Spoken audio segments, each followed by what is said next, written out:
So, welcome to Education Classes all my dears. Maths માં જોયું bench ની અંદર આપણે પોલિનોમિયલ એટલે બહુપદીની અંદર સૂર્ય શોધીએ છીએ આપણે, બરાબર? બહુપદીના તો દ્વિઘાત બહુપદી આપેલી છે આપણને એક.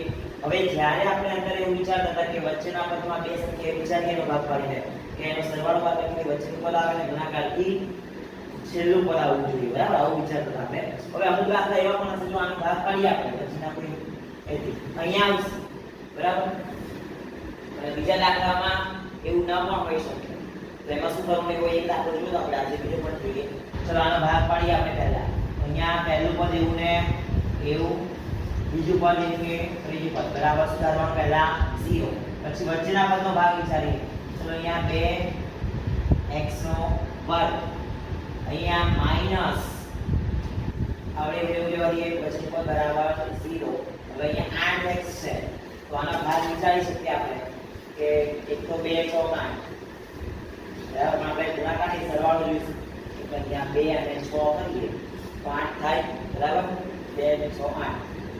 અને બીજો ભાગ વિચારીએ તો 5 અને 3 8 થાય.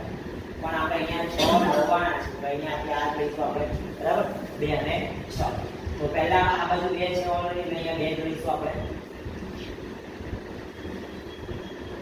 અને અહીંયા x લાવવાના છે માઈનસ એટલે બંનેની નિશાની માઈનસ જોઈશે. ચલો હવે ચાર પદ થઈ ગયા આપણી પાસે.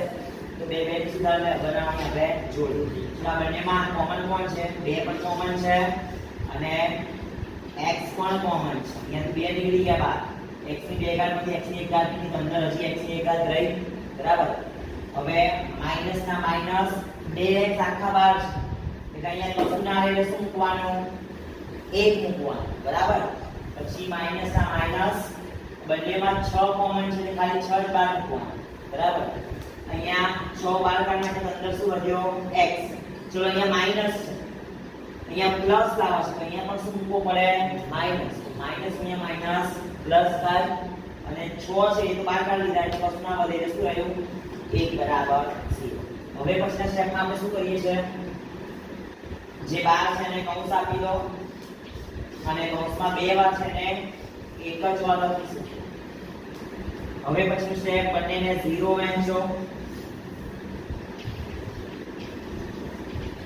હવે અચળ પદને બે બાજુ લઈ જાઓ એટલે -6 બે બાજુ 0 +6 x બરાબર 6 ગુણાકારના બે બે બાજુને ભાગાકારમાં આવશે 42 છે એટલે x બરાબર કેટલા મળી ગયા આપણને? 3. અને આ બાજુ x બરાબર -1 બે બાજુ +10 એનો સરવાળો લેવાનો